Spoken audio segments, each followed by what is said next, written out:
Kwa mara nyingine tena maziku tena. Bwana leo nakuletea msingi huu hapa kama unavyoona, msingi wa kisasa kabisa wenye vyumba vinne, sitting room, dining room, jiko, master store, public toilet na huduma zote za kijamii zinapatikana. Bwana eneo lake ni square mita 900. Eneo ni kubwa sana kama unavyoona, eneo lake lote hilo hapo hilo kwa lenye majani lote eneo lake. Bwana wale wenye kuhitaji viwanja au wenye kuhitaji msingi lakini uwe na eneo kubwa, sasa wakati ndio huu, msingi umekufikia.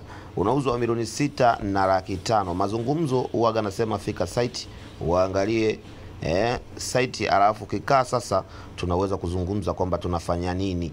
Karibu sana ujipatie msingi huu kwa milioni 6,500,000. Msingi una mkanda kabisa, msingi uko imara, ni msingi wa kisasa, ila mwenyewe ana shida, kimfacho mtu ni chake. Jamani, nawaambiaga wateja wangu, ukiona biashara imetangazwa na Maziku usichelewe wala usichukue muda, maana haiwezi kukaa. Karibuni sana mjipatie.